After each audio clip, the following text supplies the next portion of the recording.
The past, present, and future collide in a dystopian world where dinosaurs, dragons, and other creatures from history and the imagination meet. Today, I'm going to be talking to David Silva from Creative Beast Studio about his new series, Cyberzoic. David Silva has over 20 years experience in the toy industry and is the creator of Beasts of the Mesozoic. The Cyberzoic campaign just launched on Kickstarter, and today we're going to be talking to David Silva all about it. Now, right before we began, I took a look at the Kickstarter, and it was already up to $148,000. So congratulations on that. I'm assuming that you're probably feeling pretty good. Thanks. Yeah, I mean, I didn't know what to expect, and this is kind of new territory for me, doing a science fiction action figure line. So yeah, I think it's going really well, and very confident we'll fund. At the rate that you're going, it would not surprise me if you were not funded within by the end of the weekend. I'd be okay with that. I have some cool stuff to reveal in the meantime too, so we'll see how that, it might be a good boost for it. We'll see. Good. So for now, you were talking about how this is kind of unfamiliar territory, being a sort of a sci-fi toy line. But of course, when we look at your career, you've been in toys for over 20 years. You've worked on dinosaur figures with other companies. You've also worked on a lot of stuff with NECA, like Alien and Predator, which are very prestigious sci-fi brands, obviously.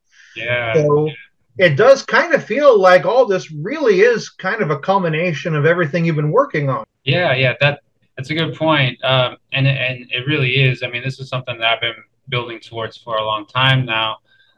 The unfamiliar part is knowing how it would do on a Kickstarter for, like just launching a brand new IP like this without any other media. It is very influenced by my interest in science fiction and, the different types of toy lines I've worked on, and a lot of the toy lines that I had as a kid. Right. Like Dino Riders, Transformers, Zoids, things like that. I mean, that all plays into this. Even Masters of the Universe to some degree. I mean, it's all kind of mixed it into a big pot, and just Cyberzoic came out, right? So yeah, I mean, it's very comfortable territory for me as far as developing all these things, but at the same time, putting it out there into the world and seeing what people think of it. I really don't know what to expect. So how long has this been kind of percolating in your imagination, and you've been kind of working towards this? Some of these characters go all the way back to high school for me. Oh, wow. And then a lot of it is more recent that we developed. So it's something that was originally born. I say the main storyline was originally born in college or in art school, and it's just kind of been evolving since then. When I was first looking at some of the concept art in preparation for this, the first thing I thought of was Dino Riders, but then the more I looked at, the more I saw how much more there is to it. So on the one hand, it kind of feels like a spiritual successor, but it also feels like so much more. Yeah. Are there aspirations that you have beyond the toy line, or are you just aiming to just make a really cool toy line right now? My way of presenting it is action figures, because that's the industry I come from. But everything about this world, this IP, is designed to be multimedia. So like, I see this being applicable to animation, video games, movies. Like, I would be happy to see it happen in any of those forms. It's coming from a place when I was a kid, or at least a teenager, I was super into the original Star Wars trilogy, and that was my teenage experience, was just watching the Star Wars trilogy over and over again, and like thinking about putting my own ideas out there someday was, it didn't seem like a realistic thought, but it seemed like it would be the coolest thing. So now I'm in a position to, pitch this to the world basically, and, see what kind of feedback I get. And it's pretty exciting, but yeah, a lot of the like the world building and having all these cinematic concept art pieces, it all came from me taking in all the Star Wars art as a kid, like looking at the art books and watching the movies over and over again.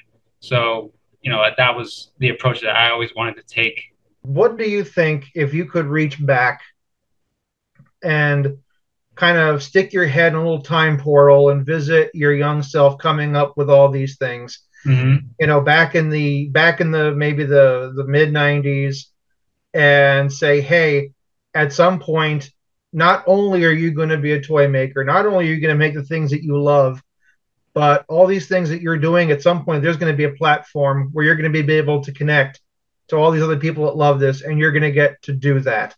I can't even imagine what my young self would have felt like. You know, that would be. I probably wouldn't have believed them. I would have been like, "Go away! You don't want to believe you. That's crazy." Mm-hmm. But I mean, if I did believe it, I'd be super excited, obviously. And I could have never imagined that we'd have platforms like Kickstarter or similar crowdfunding methods that just anybody could develop something and put it out there to the world. So Mm-hmm. because back then it was like everything was on television or in a film or in a magazine or something, and it was all so distant from you. Right. You were just this tiny little spectator just watching the world happen. Yeah.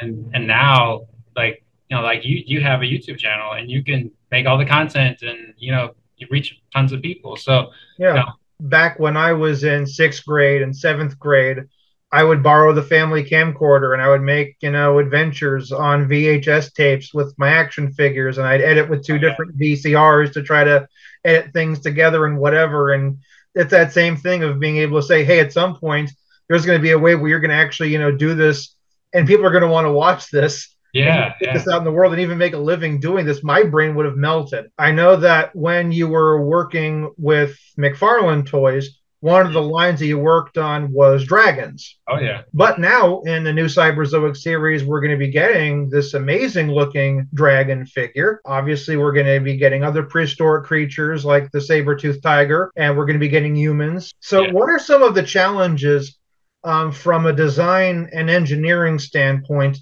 from focusing on creatures to then making these 3.75 scale humans? The biggest challenge was always doing the dinosaurs, especially the ones that are only walking on 2 feet, because that's harder to balance, right? So Right. there've already been a bunch of challenges to tackle with the animal stuff, and there's going to be even more with the mammals, because like the mammal animals they're built differently. Their limbs are closer to their bodies and all that stuff. So that's another challenge that we have to work with. But I would say, and I'm not taking anything for granted, but I would say that the humans are the easy part, because there's so many examples, because I have tons of them in my collection to draw upon, like Right. ideas from, like we all have like Marvel Legends and Star Wars Black Mhm. Series and Masters Mhm. Universe and so on. So I don't know, it's like you can get tons of ideas from that sort of thing. But if I want an idea for how to articulate a T-Rex, there's Jurassic Park, but they kind of uh, make the proportions fit better with the articulation. So it's not Mhm. really something that I do. So I can't really get a whole lot from that.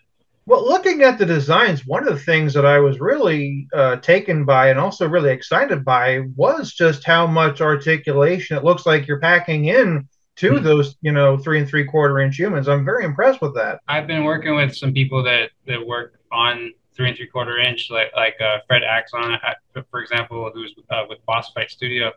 Like, I'm really impressed with what they're doing with the 3 3/4 inch figures.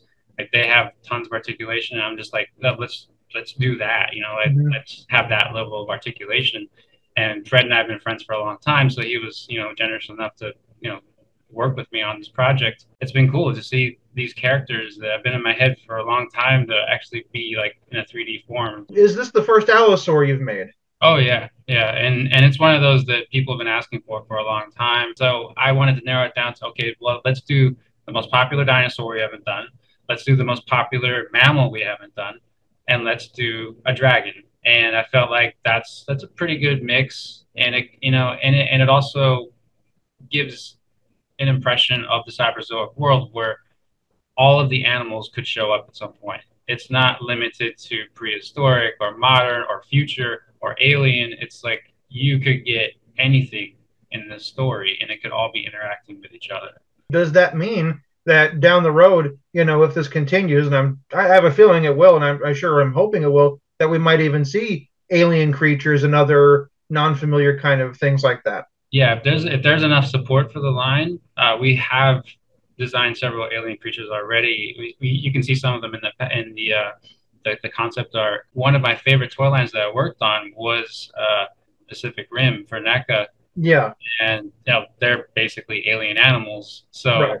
I was just thrilled to be working on like kaiju and things like that. With Allosaurus being such a highly requested item from your previous, existing fan base, what kind of potential for cross pollinating might we see where you're introducing an Allosaur for Cyberzoic, but then you might start seeing variations of him popping up in Beasts, or some of the previous Beast models coming over here, but with some new life for this line. The plan was always to cross over with Beast of the Mesozoic. I know when I first announced Cyberzoic, people were afraid I was going to abandon Beast of the Mesozoic, and I had to assure them, like, no, this is only going to make it better. Okay. So with certain types of animals that we have planned, like the Allosaurus, for example, we have at least two different species of Allosaurus planned, um, and it'll share parts and be in both lines with different color schemes. And we're doing the same thing with Dilophosaurus as well, Oh, and where they have they have different head sculpts, but they use the same body. Uh, and different color schemes. So there will be variations. And that the general idea is that you have your like brighter color schemes in Beast of the Mesozoic because we're kind of known for that. And then they'll be a little more subdued for Cyberzoic because we're putting armor on them. We don't want them to be too visually, right. noisy, I guess. So more subdued colors make more sense for Cyberzoic. If you're only collecting the animals and not the armors and all the other stuff, you can present it as being a male and female counterpart. So, there's a lot of interesting angles to play both. And what's also cool is that there will be a lot of cross compatibility with the armor. So if you like want to put a saddle on your Ceratopsian that you bought 2 years ago, we'll have something like that. Or if you want to put armor on your Triceratops that you've already bought, we'll have something like that eventually. So yeah, I mean, they're basically just like uh, lines that exist separately, but also in the same world. And I'm glad that you brought that up because I did want to talk a bit about the armor. I was really impressed with the armor. Again, we kind of talked about that Dino Rider influence, but from what it appeared to me, it looks like the armor can kind of transform into kind of robots. Is that what I'm seeing correctly? It's specific to each clan. So that the tech clan, who are more streamlined, more futuristic, they have armors that convert into vehicles, and the Fire Clan, that they're a bit more like primitive and kind of medievalish. Their armors convert into robot animals, and that really plays into the storyline because it's exploring the emergence of this new type of life form that is non-organic, that we basically created because of all of our war and everything. So that plays heavily into the storyline. But yeah, so the Fire Clan has their animal robots, and eventually we will get like full on transforming robots when we get to this other clan called the Water Clan, but that's for later. Okay. So can you talk a bit about kind of the engineering and maybe what kind of plastic we're looking at as far as, the fear of it being too brittle or something like that? Like what can we kind of expect once we get that in hand? A lot of that's going to have to be worked out between the funding and the actual production. And That makes sense. I've been working with a lot of people who know about these things a lot more than I do. But one thing I will say is that I'm very experienced in playing with Transformer toys. So Well, so there you go. so there is that, and I've always been a Transformers fan. It's one of my favorite things. So that was that was a heavy influence for attempting something like this, and I've always wanted to get into like making transforming things and transforming robots. I was also into math when I was a kid, so Oh, yes.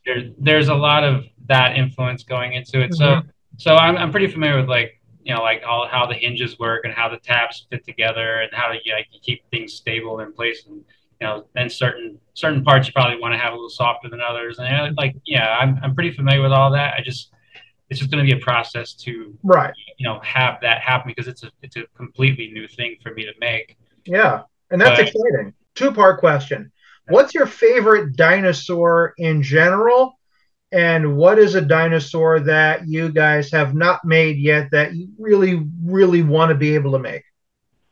I feel like the answer is going to be the same for both Okay. questions. And a lot of my fans will probably know this, but it's the Acrocanthosaurus, Okay. which it's a very large theropod with a high back, and it's been my favorite for a long time. It's been my favorite animal because of how impressive the skeleton looks and how big it is and everything. It's just and it's one of those that has never even been touched on in the Jurassic franchise, from what I can Mhm. tell. Uh, so there's not very much representation for it in like toy form. And there's a few static figures, but it's usually overshadowed by like Allosaurus and T Rex and Mhm. things like that. But yeah, it we actually did design one. We actually have one sculpted. It's already sculpted by Jake Bartsey sculpted it. He's an amazing sculptor, and we just couldn't fit it into this section of Cyberzoic. It was just too much. We even designed converting armor for it for Fire Clan armor, and it converts into a Stegosaurus robot. Oh, that's cool. Yeah, that breathes fire. So yeah. It's funny you should say that because Stegosaurus is my favorite dinosaur. Yeah. Any hope of a Stegosaurus anywhere Oh, at some absolutely. point? Yeah. Yeah. I'm sculpting one. It's right behind me, actually. Oh, wonderful. Yeah. I didn't finish it yet because of everything that's happening. Yeah. There's a very limited time these days for sculpting because of everything else. But it's very far along. I'd say it's like 90% done. Oh, wow. And it was supposed to be in this Kickstarter, but at one point, I was taking a look at everything and just decided there was too much on offer, and we still have a ton, but there was actually a lot more. Like we had a Pachycephalosaurus and an Andrewsarchus and a bunch of other stuff that we were like, oh yeah, let's do that, and then eventually, like you really have to start looking at it realistically. It's like Right. that's too much, So we had to pull it back. I think what I'm going to do is release the Stegosaurus first in Beast of Mesozoic, Okay. and I'm hoping to do that next year sometime. So, and then eventually it'll get its counterpart in Cyberzoic, and we designed armor for it and everything. So the Stegosaurus has its own armor, and that converts into a vehicle. But then you also have the Acrocanthosaurus that has armor that turns into a robot Stegosaurus. So maybe they'll match up in the story at some point. That would be pretty fun. It feels like it would be a big. It just feels like such a great opportunity not to. Oh, absolutely. Yeah, yeah. I was really impressed and I'm really excited by the dragon. Now, my understanding was up until this point that your T Rex was your biggest. Is this then bigger than the T Rex? Longer, Okay. but if you put the bodies next to each other, the T Rex is way more massive. With that being said, are there? I know that with this form of delivering toys through things like Kickstarter can be kind of challenging. But is there a desire or an appetite for even bigger things, like more sauropods, like a brachiosaur, or even like this thing giant and flying, like a Quetzalcoatlus or something like that? Yeah, I'm always interested in doing everything, and that's part of my problem is that I sometimes I'm making too many things at one time. So, Right. I have to reel it in sometimes. But yeah, I would love to do sauropods. I think the first sauropod that I'll probably end up doing is a Marcosaurus because Okay. it's like a mid-size. Plus, it's also my favorite sauropod. So that could end up in Cyberzoic 2. We'll see. Uh, but I eventually would like to do like the largest sauropods. Plus, I've already established a 35th scale line. So, because we have a T-Rex in 135th, and then there Hmm. was a subadult Triceratops that works as a 135th scale. So, we're kind of inching in that direction, and it's something I want to get back to. But basically, I created that scale so we could put sauropods in the line without like being super high prices. And that's absolutely very clever. Definitely a very clever way of getting that in there, and also being able to enrich, even like you said, the 118 scale, where you can have what's 135 for one is just a juvenile for the other. I think that's so Exactly. clever. Yeah. I'm always looking for opportunities to do stuff like that because I know people have limited space for collections, and some people can make space for large things, and other people, they'd rather have the smaller things, and Right. and we are getting to that. It's just that since our focus has been Cyberzoic lately, that line is primarily 1/18 scale, so that's where most of the figures are going to be hitting. So right now we're starting with we have the three clans. We have the Allosaurus, we have the saber-toothed tiger, and we have the dragon. That's the basic gist of it, but then there are also going to be the things that are unlocked. So can you speak to a little bit to that? Yeah, so we have a lot of stuff planned for the unlocks. We've shown a few things like the Achillovator and the Deinonychus, and past that, there's still the Utahraptor. We have brand new versions of the Dryptosaurus and Utyrannus with new armor and riders. We have the Carnotaurus, which is another one that has been highly requested, and that has armor, and it has a really cool rider. Actually, the rider for the Carnotaurus is like the main villain of the story. Okay. At least for the first series, anyway. And then we will end on another dragon. So, and that's been shown unpainted, but it's a much different type of dragon than the one that we have up right now. If you look at the artwork for the Smilodon with Dragolina, there's a dragon in the background, flying in the background of that artwork, and that's the dragon. Okay. Yeah, that's just kind of a teaser. Nice. Wow, that's exciting. Yeah. And that's a great way of getting everybody who's already kind of come on board to start going back and kind of looking for Easter eggs and everything else. Yeah. If you've already backed the Kickstarter, make sure to keep coming back, because we're going to have more updates and more special reveals. We still have a Kickstarter exclusive that hasn't been revealed yet. We still have a few other surprises that are going to pop up that I haven't actually talked about anywhere else. So you want to stay tuned for that. If you're interested in learning more about the story and the characters, we do have some updates planned to explore that a bit more, get a bit more in depth in the storyline and the history of the designs and everything like that. So it's going to be a lot more than just backing a toy. It's really like you are basically going to be learning more about the world itself too. So we're going to have a lot of fun with it, and we hope that a lot of people join us and just explore this concept completely. To back Cyberzoic or just see what it's all about, follow the link in the description below. If you like this video, check out one of these. Thank you so much for watching. I'll be back again real soon, but until then, play nice and have fun.